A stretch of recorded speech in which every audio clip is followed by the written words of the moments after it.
Participe en el seminario de redacción periodística, dictado por el comunicador y abogado Luis Alfonso Mena, dirigido a público en general y personas deseosas de adoptar y dominar una fluida redacción periodística. Inicia el 11 de noviembre, duración 2 meses, inversión 200,000 pesos. Mayor información, comuníquese al 558-5292. Organiza Canal 2, el canal de nuestra gente, y la Corporación Cívica Daniel Guilar SECAM. En un mundo competitivo, prepararse es garantía de éxito.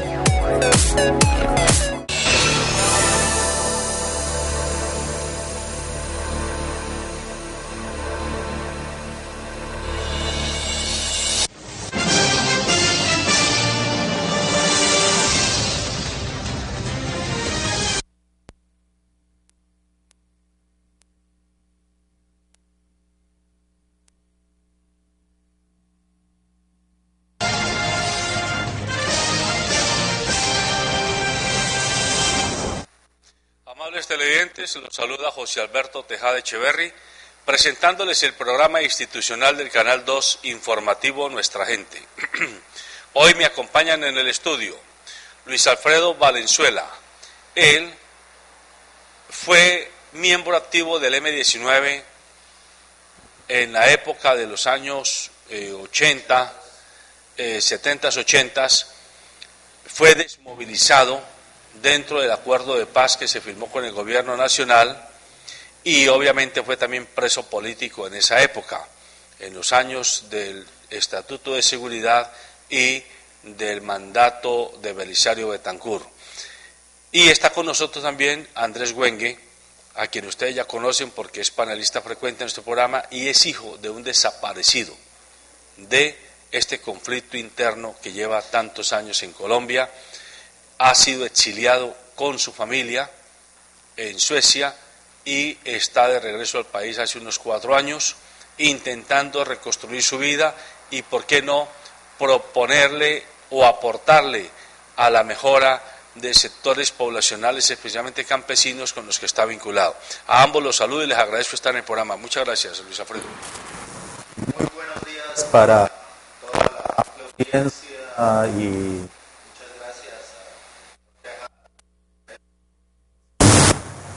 buenos días a la audiencia y buenos días al panel, buenos días a todos los que nos escuchan a estas horas de la mañana. Bien, el presidente Juan Manuel Santos está desde antier en gira europea. Ayer estuvo en España, hoy está en el Parlamento Europeo y está más o menos, podríamos decirlo así, prenegociando lo que deberá constituirse como el gran fondo para la reconstrucción del país en el posconflicto. Se habla de cifras astronómicas, un fondo de 45.000 millones de dólares que permitirían hacer grandes inversiones en infraestructura y en desarrollo, tanto en el campo como en la ciudad, especialmente en las zonas donde más ha arreciado este conflicto que se ha vivido en los últimos 60 años con las FARC.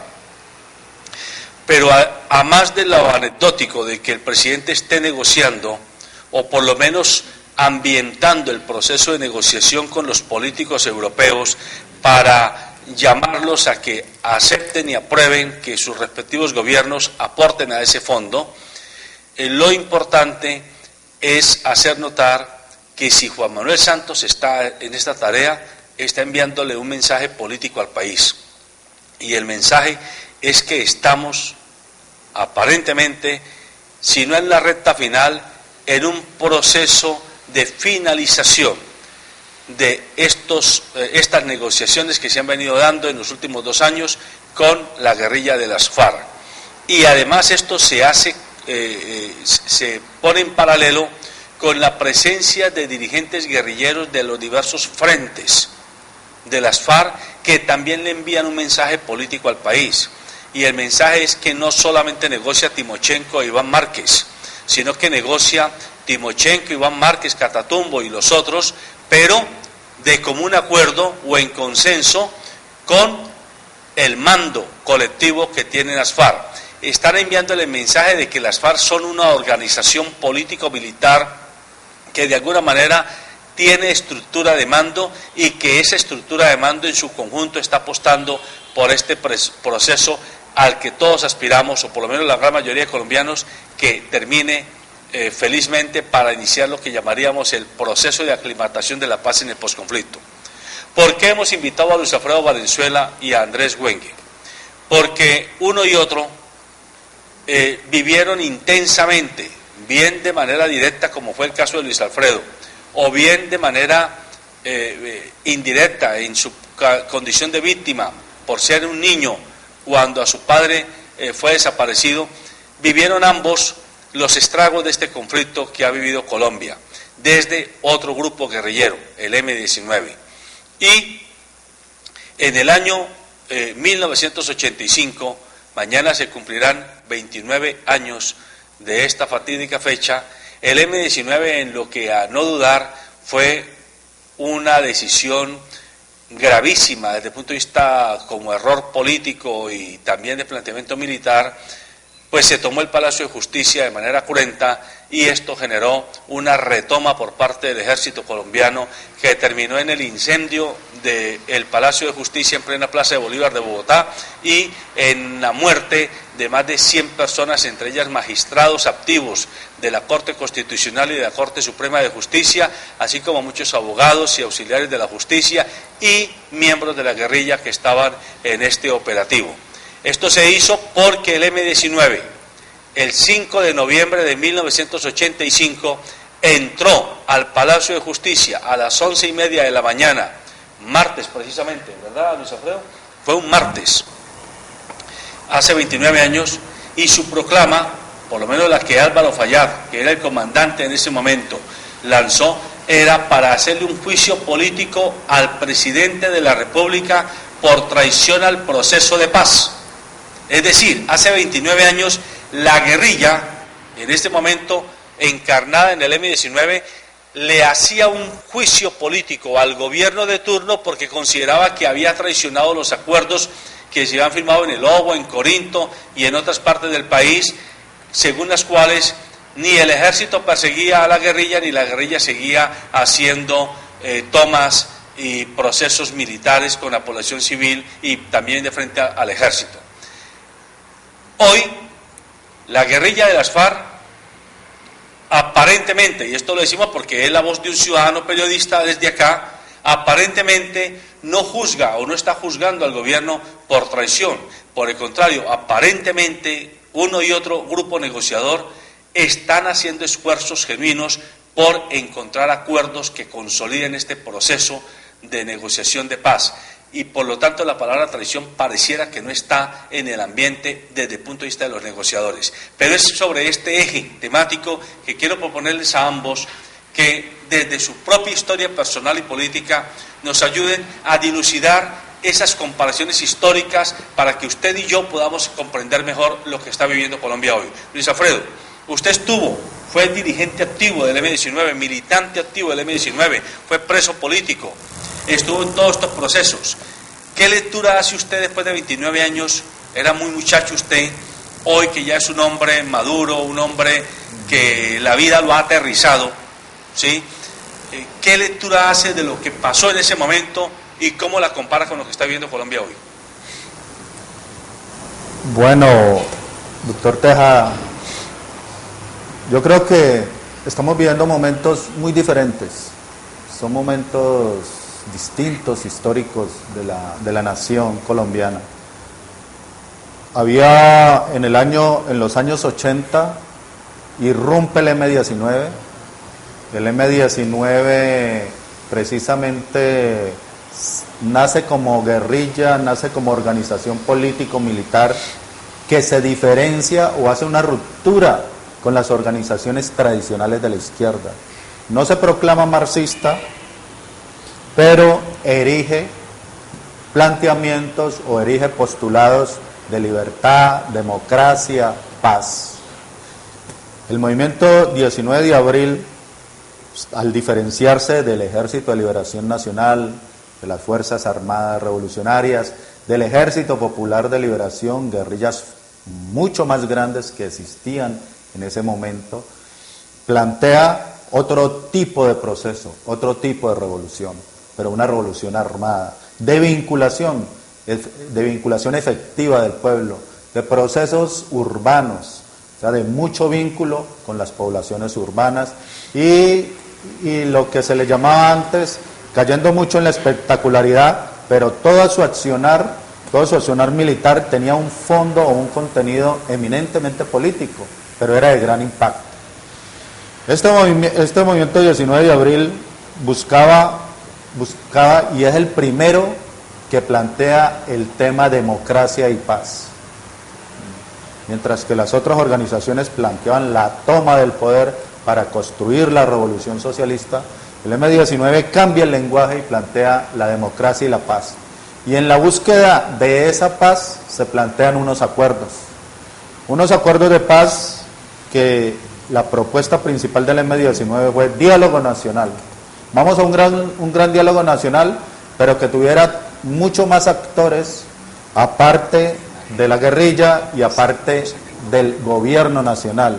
Involucrar al conjunto de la población era el objetivo con ese diálogo nacional. Ese diálogo nacional tuvo varios momentos que conocimos, el Lobo, conocimos Corinto, conocimos muchos momentos en que participó activamente la población colombiana, las comunidades y en particular de Cali, de Yumbo, de Palmira, se manifestaron por este proceso de paz, por este gran momento de diálogo nacional que vivió el país exactamente en el año 1984-1985. Eso tuvo manifestaciones como los campamentos de paz en el municipio de Yumbo, en la ciudad de Cali. Pero este proceso, muy sui generis, muy particular en lo que es la historia, de lo que conocemos en América Latina, este proceso tuvo miles de inconvenientes. Era una nueva manera de concebir la política, de concebir la lucha armada, era esa combinación armas y política, y esta gran que había visualizado, había concebido Jaime Bateman, tuvo sus tropiezos. Y tuvo sus tropiezos porque de pronto Colombia no estaba madura en ese momento para afrontar un proceso de esta dimensión. Además, tampoco en su análisis no cabía en los demás movimientos guerrilleros vincularse a un proceso que podía concluir en desarrollos muy interesantes o electorales o en desarrollos muy interesantes insurreccionales. Por lo tanto, el proceso, como todos saben, falló, el proceso claudicó, el proceso tuvo muchos escollos y un elemento de que el M19 caracterizó como un incumplimiento, que el presidente Belisario Betancur no se impuso, que el presidente Belisario Betancur permitió que sectores enemigos, el que Otos Morales en aquella época le llamó agazapados de la paz, ganaran espacio y torpedearan el proceso. El elemento principal fue el Palacio de Justicia, donde se convocó para un juicio al presidente Belisario Betancur. Ya todos sabemos las consecuencias de esta toma del Palacio de Justicia. Políticamente, militarmente, se han evaluado, hoy 29 años después, siguen haciéndose muchos análisis de lo que pasó en ese Palacio de Justicia y sus consecuencias para el país. Hoy vivimos otro momento, hoy hay otras formas. El país ha vivido intentonas de procesos de paz, más de 3 o 4 procesos, y esos procesos desafortunadamente no han fructificado. Hoy estamos en un proceso de mucha negociación, casi 2 años, un proceso donde el diálogo, donde el raciocinio, donde las posturas políticas desde radicales, extremas, se van conjugando y de todas maneras se van depurando y va resultando una esperanza de negociación.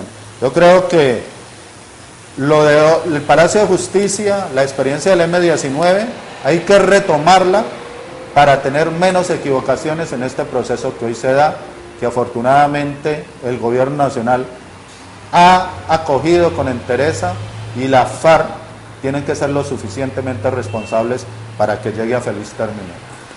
Andrés, ¿y cuál es la lectura que usted hace de esos dos momentos históricos?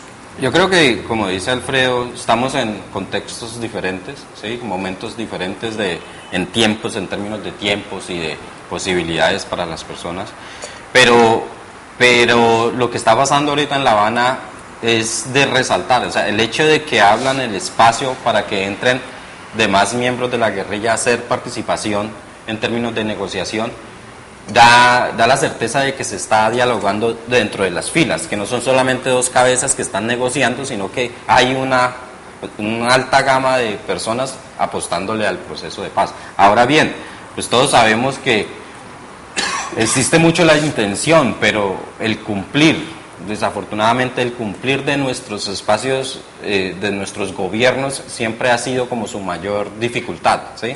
Decimos, vamos a transformar la educación, pero no cumplimos, y siempre venimos en esa dinámica, y eso no es solamente ahorita, eso ha sido durante todo el tiempo de la historia, y es ahí donde yo veo el riesgo de que un proceso de paz no sea fructífero, ¿ya? Una cuestión es estar aquí dialogando, llegando a consensos, y lo que vemos afuera es completamente diferente. Entonces es ahí donde es la preocupación que cabe dentro de mi cabeza todos los días, porque yo siento que la gente está cansada de que sentamos unas organizaciones gubernamentales que prometen y cuando vienen elecciones siguen prometiendo y no cumplen, ¿sí? Y seguimos en el mismo deterioro social, seguimos con la misma inseguridad, seguimos porque solamente la guerra no es las FARC, la guerra la tenemos aquí, ¿sí? En nuestros barrios, cuando nuestros jóvenes se están matando, cuando las bandas criminales están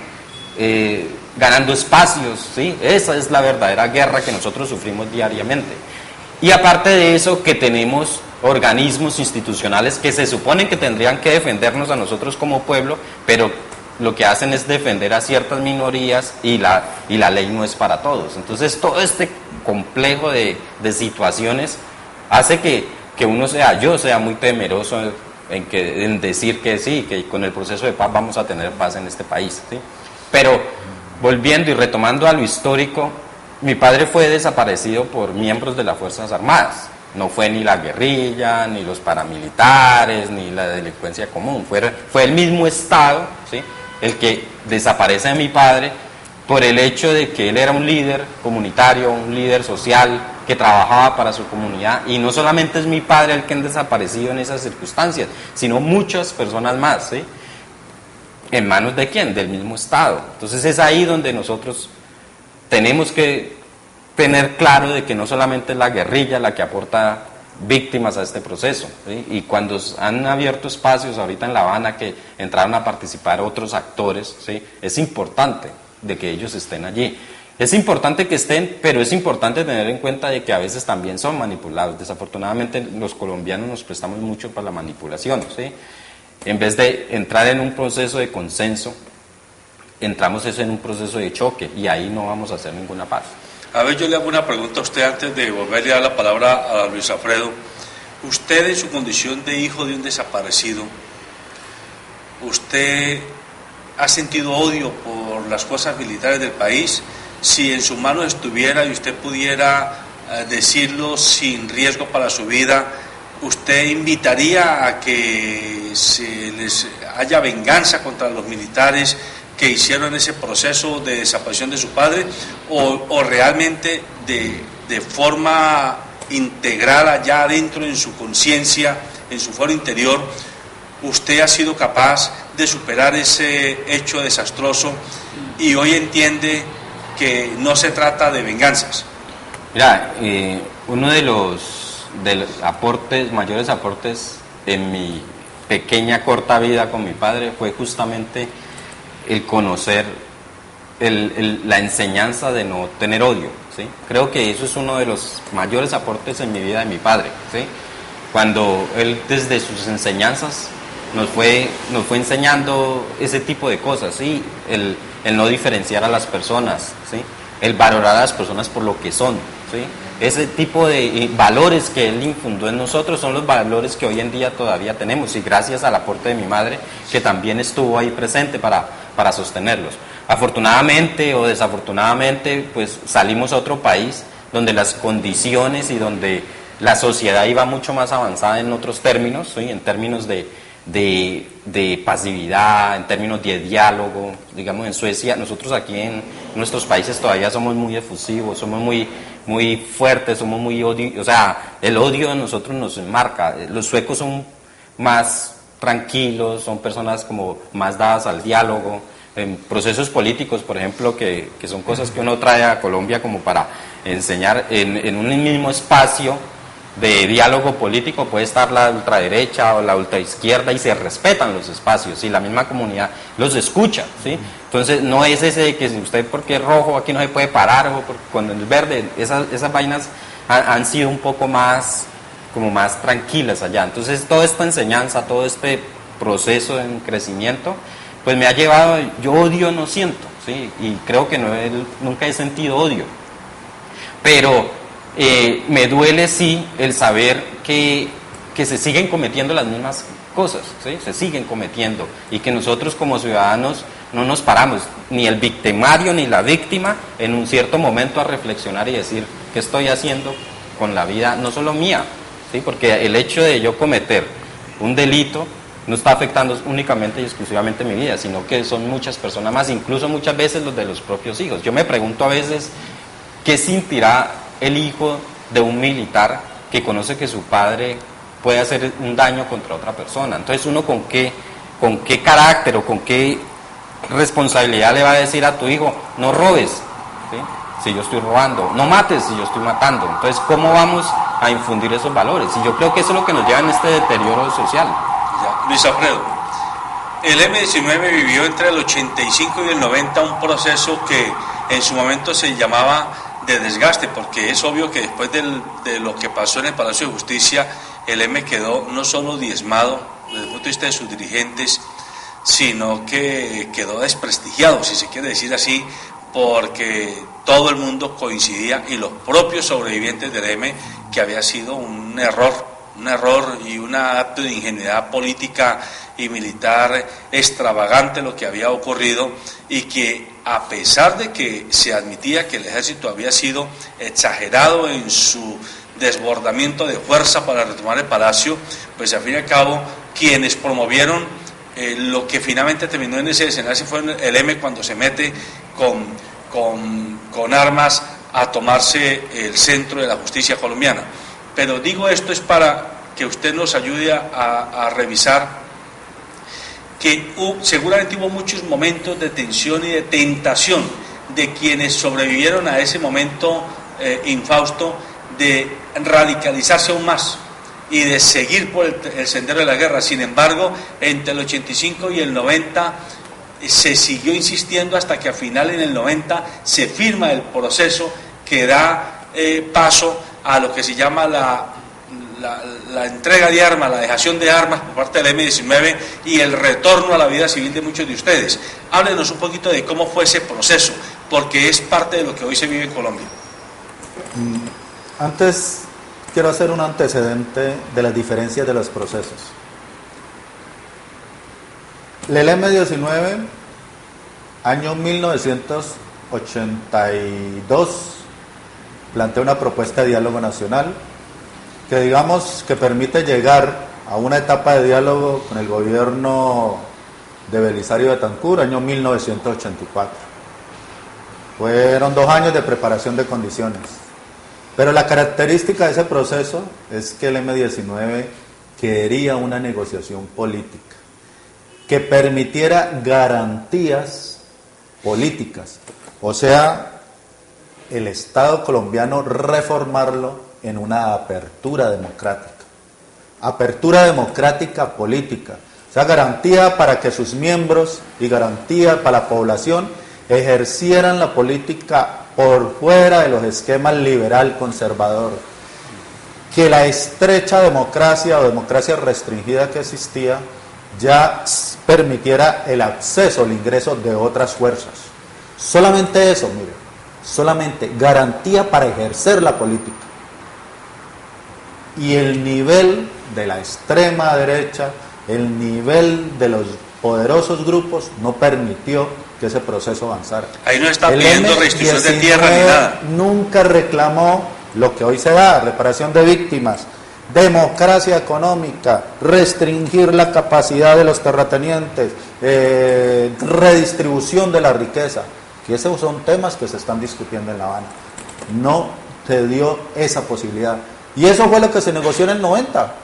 En el 90 no se discutió la gran reforma, porque la gran reforma se entendía que se iba a hacer en un proceso político con la población colombiana, y se hizo en 1991 con la llamada constituyente. Las FARC plantean otro modelo, y es un modelo de muchas mayores condiciones. Hoy hay otro momento, son 30 años o 25 años más de combatividad, de crecimiento de una guerrilla, de capacidad de juego y de capacidad combativa. Esta guerrilla hoy plantea 6 puntos, y los puntos son eminentemente económicos, son eminentemente sociales y políticos. También se trata de la apertura democrática. En esos términos son diferencias, pero hoy tenemos un país más avanzado, un país que tiene que reconocer que hay que discutir los temas de la tierra. La tierra ahí se generaron los grandes conflictos. Las organizaciones armadas nacen alrededor de la tierra en Colombia. La distribución, la apropiación, el gran latifundio de la tierra. Tiene que reconocerse hoy la economía apropiada en grandes trust, en grandes grupos monopólicos. Eso se está discutiendo. Ese era un antecedente que te ponía el M-19. Rafael Pardo, negociador del gobierno de Barco en 1990, lo dijo en una frase. Es una frase muy tenaz, pero sintetiza. Dijo: el proceso con el M-19 costó lo que cuesta un rotor de un helicóptero de combate. Eso costó lo que cuesta un rotor de un helicóptero de combate. Y la desmovilización del M-851 que fueron en una lista que tuvieron acceso a ciertas condiciones para poder vincularse e integrarse a la vida civil. Ese punto es un punto que hay que tener en cuenta. Hoy hay una paz mucho más exigente. Hay una paz mucho más exigente y van a poner mayores condiciones las FARC y por supuesto el Ejército de Liberación Nacional, y para eso tenemos que prepararnos. Pero se requiere mucha mayor participación, protagonismo de la población civil. Ahora retomo la pregunta que tú me hacías, perdona. Sí, ese tránsito, la tentación de volverse a la guerra o seguir insistiendo en el proceso de paz. No, yo creo que al M-19 nunca existió esa tentación. Y pasó un hecho, el M-19 deja las armas el 9 de marzo del 90 y el 26 de abril, a escasos un mes, asesinan a su principal comandante, Carlos Pizarro León Gómez, a su principal estandarte, que era el gran, digamos, el que iba a influenciar la política por su gran carisma. En un análisis de lo que tú decías, Andrés, que si hubieran existido y hubieran primado los emocionalismos, los sentimientos, con seguridad todos habían vuelto a la guerra. Pero había primado análisis previo y largo. Digamos que ese es el gran acierto del M-19. El M-19 razonó la necesidad de entrar en un proceso de paz, de que las armas, o sea, 25 o 29 años antes, las armas no tenían vigencia en procesos latinoamericanos. Y después los hechos y los acontecimientos en Latinoamérica nos los fueron demostrando. Cómo acceden por la vía electoral Chávez, Correa, Evo Morales. El M-19 prácticamente reclamó garantías para ejercer la política y llegar y hacer las reformas por la vía electoral con un gran apoyo poblacional. Eso era lo que buscaba. En ese sentido, el M-19 no tenía esa tentación porque el año 1989 fue un año muy crítico para el país. Y Pizarro tuvo la oportunidad, y el conjunto de dirigentes del M-19, y cuando nos reunimos en 1990 en Santo Domingo, en la última conferencia, donde se tomó la decisión de la dejación de las armas e ir a la incorporación a la vida civil, Pizarro dijo: vamos a hacer las reformas porque tenemos la capacidad, la certeza y la razón política para ganarnos al pueblo. Se tenía mucha confianza en eso, en que teníamos como M-19 un gran apoyo popular, y vamos a hacer las reformas que este país necesita. Así lo planteó Pizarro, 29 años antes. 29 años antes. Entonces, en ese sentido, el país de ese momento, altamente polarizado como hoy, pero un país donde la violencia era desenfrenada y clara, frentera, estaban asesinando a los dirigentes de la UP. Asesinan a José Antequera, asesinan a Bernardo Jaramillo, a Jaime Pardo Leal. Posteriormente asesinaron a Cepeda. Todo el asesinato y el exterminio de la UP lo estamos viendo. Estamos viendo la entrada de los Castaño y el Sauce y el paramilitarismo en todo su apogeo en el Urabá. Esos procesos de exterminio que estaban dando permitió, y asesinan también a Luis Carlos Galán, el mismo establecimiento. Y esa mezcla narcotráfico, terratenientes, ultraderecha, genera esa situación de violencia en el país. El razonamiento que hace el M-19, y eso deslegitima la posibilidad de seguir en la guerra, es: si nosotros nos radicalizamos en las armas, la guerra va a aumentar de intensidad. Le vamos a dar más razón a esa guerra, que estaban exterminando poblaciones enteras. Las masacres en el Urabá, las masacres de Puerto Boyacá, grandes puntos, digamos, grandes feudos de la UP, del Partido Comunista, estaban siendo exterminados. Entonces el razonamiento fue: nosotros no podemos contribuir a radicalizar esta guerra, planteemos otra alternativa, démosle otra alternativa, otra salida más política, más creativa a la situación en ese momento. Luis Alfredo, usted es vivo testimonio de lo que es un reinsertado, porque usted se desmovilizó en esos acuerdos de paz. 24 años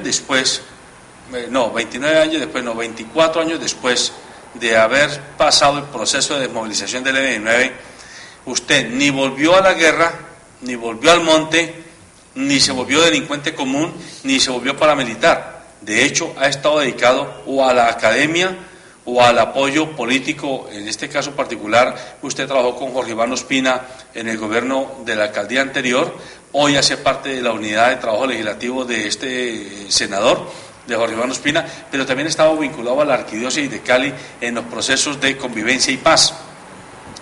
Con esto lo que quiero decir es que usted es un botón de muestra de lo que puede pasar o de lo que no podrá pasar si no se permite con los reinsertados que hoy están en las filas guerrilleras. Entonces les quiero proponer que en esta última parte del programa miremos dos temas. Uno, ¿qué decirle desde su práctica política, desde su experiencia vital y desde la suya, Andrés, a la gente que se pregunta: bueno, ¿y qué vamos a hacer con esa cantidad de guerrilleros una vez que aquí se firme un proceso? Y a esa gente sí se le va a dar un apoyo, un auxilio económico, pero cuando se acabe, ¿será que se van a volver para el Almonte? ¿Será que van a crear más Bacrín? ¿Será que se van a volver paramilitares? ¿Será que van a volver a crear otro grupo de guerrilleros? Primer punto, quiero que reflexionen sobre eso. Y segundo punto, muy importante, ¿qué se puede esperar en el inmediato futuro de lo que será el país en un proceso de aclimatación de la paz, si llegan de verdad fondos de organismos multilaterales y de países europeos, asiáticos, del norte de América, que me imagino no van a venir para que los manejen aquí de manera impune los políticos de turno, sino que deben venir controlados por figuras que van a monitorear: bueno, esta plata es para educación, este es para salud, este es para vías, este es para medio ambiente, y no va a ser para el bolsillo del político de turno. Esos dos temas quisiera que ustedes los reflexionaran. Bueno, lo primero es que yo creo que el M-19 ha sido un claro ejemplo de cumplimiento, de que es posible un proceso de paz y que es posible cumplir. La gran mayoría de miembros del M-19, el M-19 tuvo una pequeña escisión. 3 miembros que en esa conferencia hubo 3 votos en contra, en Santo Domingo, que dijeron no a la entrega de armas. Esos 3 salieron y formaron el movimiento Jaime Bateman. El movimiento Jaime Bateman tuvo pues una corta duración, pero muy poquitos del M-19 que se desmovilizaban, que vivieron la guerra, tuvieron la tentación de ir a integrar el Jaime Bateman. Jaime Bateman no sobrevivió porque no tuvo el apoyo del conjunto de los integrantes del M-19. La gran mayoría, en mi caso, nos fuimos al ejercicio de la política, y a la política desde la izquierda, desde las nuevas organizaciones que permitió formar la Constituyente en 1991, y hemos estado en el gran espectro democrático del país durante estos 20, 25 años, fundando el Polo Democrático Alternativo y permanecía la Alianza Democrática M-19, siempre en esa lucha pertinaz que es la vida de los revolucionarios. La vida de los revolucionarios es ser luchadores y siempre estar generando las mejores condiciones para la población. En ese sentido siempre he estado, me preocupé. Inmediatamente la desmovilización, mi primera preocupación, hacer la política, pero también fue estudiar. Pues yo era de los pocos que había terminado mi carrera en medio de la guerra. Yo terminé en la Universidad del Valle en difíciles condiciones porque no pude ir, yo era perseguido político, no pude llegar a la ceremonia que hubiese querido ver mis padres, que yo estuviera con la toga y todo recibiendo el diploma, no lo pude hacer, pero lo hice por ventanilla a través de interpuestas personas, porque no podía arrimar acá. Es año 1987, estábamos en una condición muy difícil, yo venía de haber pagado cárcel, yo soy amnistiado de Elisario Betancur y recibí el indulto de Virgilio Barco, porque en las dos condiciones yo estaba detenido, estaba preso. En ese sentido, yo creo que ese es un buen ejemplo. El país debe prepararse, los ciudadanos, para darle acceso, para acoger a los miembros de las organizaciones guerrilleras. Yo creo que si este proceso tiene la suficiente seriedad, hay la convicción en los hombres armados, los que han hecho la guerra de verdad, los que tienen la convicción y la ideología política, no tienen por qué estar con esas tentaciones de ir a la delincuencia. Los que han concebido la guerra de otra manera es posible, pero ahí sí toca el ejercicio efectivo de la autoridad y de la fuerza legítima del Estado. Entonces, yo les digo que eso es un proceso, que este proceso hay que llenarlo de condiciones y de suficiente confianza para eso. Haciendo un análisis de lo que fue el M-19, uno en la ciudadanía en general percibe que fue, y muchos dicen, de los únicos movimientos guerrilleros que realmente tenían ideología era el M-19. Lo dicen personas que incluso son de derecha o tildando a derecha.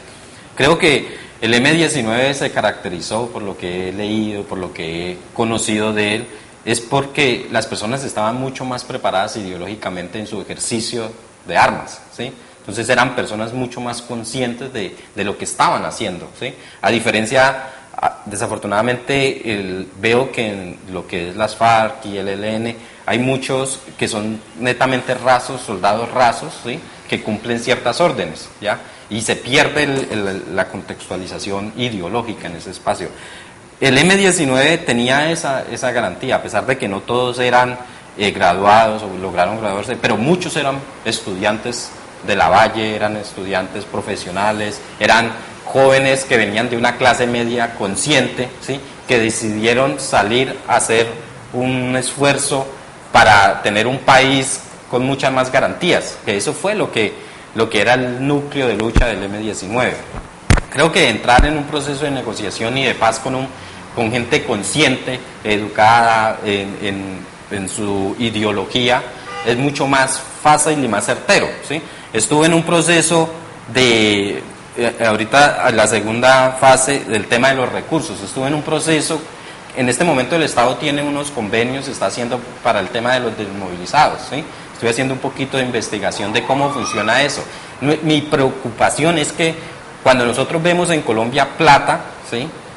Empezamos a hacer programitas que no tienen un impacto profundo y que no tienen esa visión de profundidad, y eso se queda en impactos de pañitos de agua tibia, ¿sí? Entonces es necesario que todos estos recursos que vienen, primero desligar a todos estos corruptos que apenas ven la plata van a estar ahí metidos, Y segundo, que la inversión que se haga verdaderamente tenga un sentido en la economía o un impacto en la economía de cada persona, porque la economía fundamental de su hogar te hace resistir ante la tentación de tener que dejar las armas dejar la paz e irse a tomar las armas de nuevo, porque estas personas no conocen otro medio. Estas personas vienen de haber crecido en el monte, de haber estado toda su vida luchando con un arma, donde su bienestar económico, o sea, su día a día estaba garantizado, ¿sí? Ahora entran a un espacio donde no existe eso, porque no lo podemos garantizar ni siquiera para los ciudadanos que hoy en día están acá afuera, ¿sí? Entonces, si eso no se da, si nosotros no llegamos a solucionar problemas de fondo, ¿sí?, en términos de economía, en términos de comida diaria, va a ser muy difícil retener a estas personas en un estado de paz. Se van a desmovilizar, van a formar sus bandas criminales, porque es su forma de vivir y lo que ellos conocen. Entonces yo creo que es importante. ¿Y qué le dicen ustedes a las personas y a los dirigentes políticos y a los militares que hoy están diciendo, no, es que la negociación de paz lo que va a terminar es en el castrochavismo en Colombia? Es decir, aquí van a llegar los Maduros, los Castros, toda la ralea de Evos Morales, de Correas, de Kirchner, de Ortegas, y Colombia, que ha sido una democracia relativamente independiente y una economía pujante, va a terminar como está Venezuela y como están los otros países, llena de izquierdosos y de populistas haciendo ochas y de todo lo que queramos. Yo creo que hemos entrado en un momento, la derecha colombiana o la ultraderecha colombiana ha adquirido una característica paranoica, y digamos que esos son berridos, pataleos, porque ven el ascenso, y el ascenso real a nivel latinoamericano, con estilos muy latinoamericanos, que es el populismo, que son las demagogias, porque eso no lo podemos negar. Había rasgos altos de populismo en la forma de Hugo Chávez,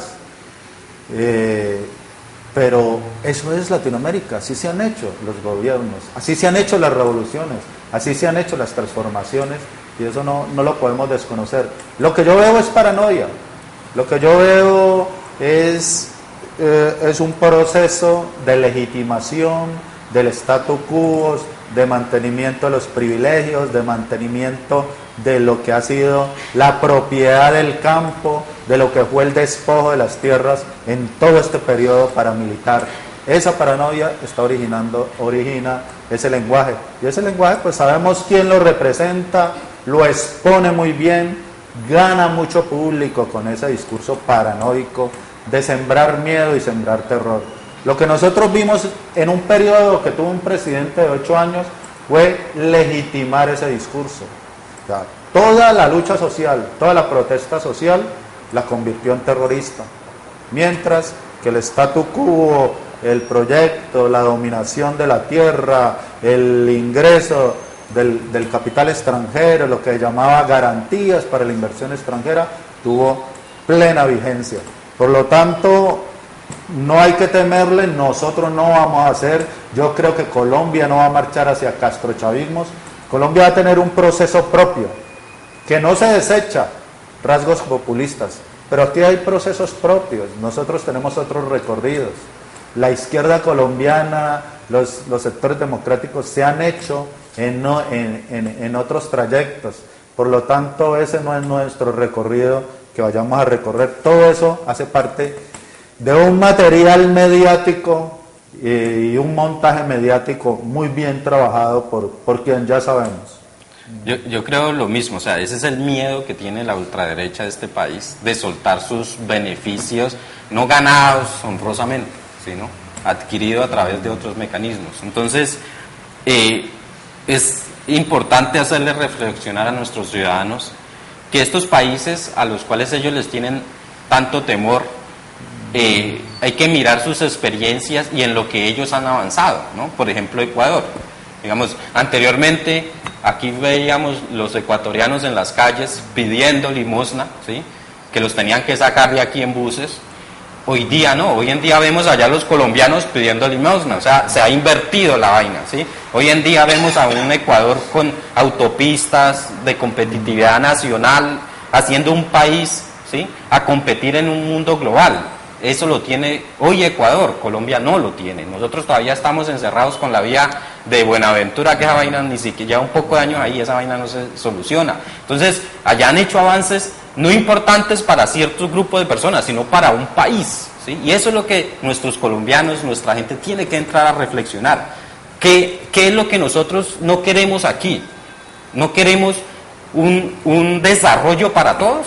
Eso es lo que tenemos que pensar. Si vemos Bolivia, hoy en día en Bolivia, si ven las cifras, si se salen un poquito de esos medios de comunicación tradicionales y buscan un poquito, ¿sí? Para eso están las redes. Anteriormente, en los años 80 no existían las redes, hoy en día están allí. Entren, lean un poquito y se van a dar cuenta que son países que van avanzando y nosotros nos vamos quedando. ¿Es lo que no queremos? Es lo que tenemos que preguntarnos nosotros los colombianos. Yo vengo de experiencias de un país donde es un país socialdemócrata, ¿sí? No hay chavismos, no hay populismos, no hay nada de esa vaina, pero es un país que potencializa al país, al ciudadano, y es lo que lo hacen esos países supuestamente adelantados, ¿sí? Entonces es lo que tenemos que reflexionar nosotros, que nos queremos aferrar, ¿sí?, a esas charlas populistas de que si se meten aquí los chavistas, no, tenemos que entender qué es lo que queremos como país. ¿Qué queremos? ¿Qué quiero yo para mis hijos? ¿Sí? Mi lucha aquí en este país es porque yo quiero un país donde mis hijos puedan crecer, que no se sientan extranjeros en su propia casa. Mis hijos nacieron en Suecia, pero aquí son sus raíces. Y ellos son de aquí, son así cabecinegras como yo. Son así, exactamente. Entonces, no pertenecen a... Suecia me ha brindado muchas posibilidades, ¿sí? Y yo le agradezco a Suecia todo lo que ha hecho por nosotros, pero es nuestro país donde nosotros tenemos que entrar a transformar. Bueno, la última pregunta, en estos últimos minuticos que nos quedan.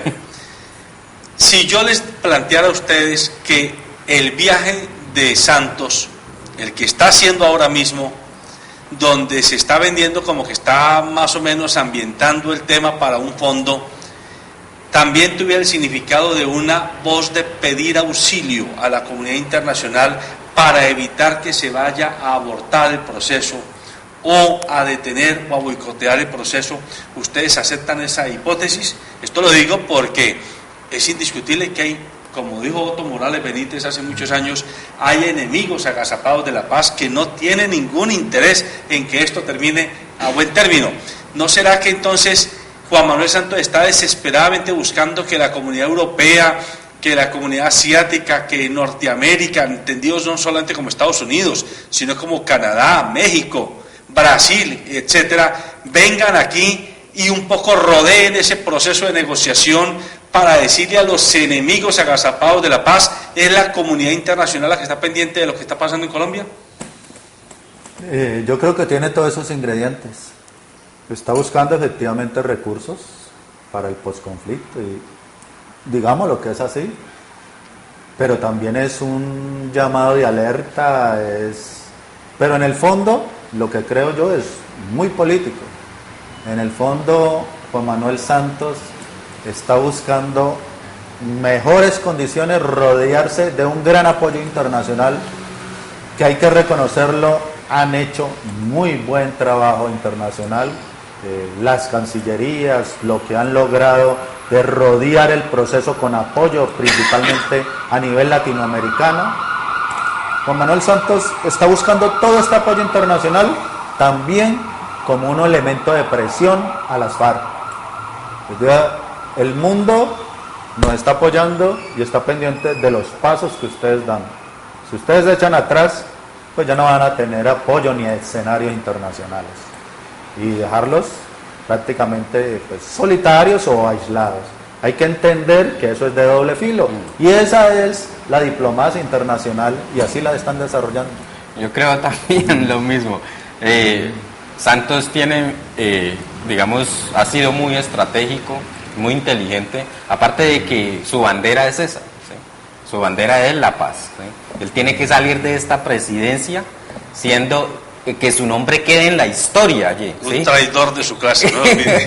Sí. Entonces, yo creo que que su tarea es esa, llamar la atención del mundo, ¿sí?, para legitimar y presionar a que ese proceso de paz, porque hacía poquitos días la FARC había salido a decir de que que lo que se está negociando en ese momento, eso no es garantías para una dejación de armas, ¿sí? Entonces él ahí mismo tiene que empezar a movilizarse para que esto llegue a felices términos. Bueno, amables televidentes, el tiempo se nos acabó. Ya ustedes saben que este programa es un aperitivo para que a usted se le abra el apetito por buscar información veraz, completa y oportuna que le permita actuar como ciudadano de manera consciente, de manera informada.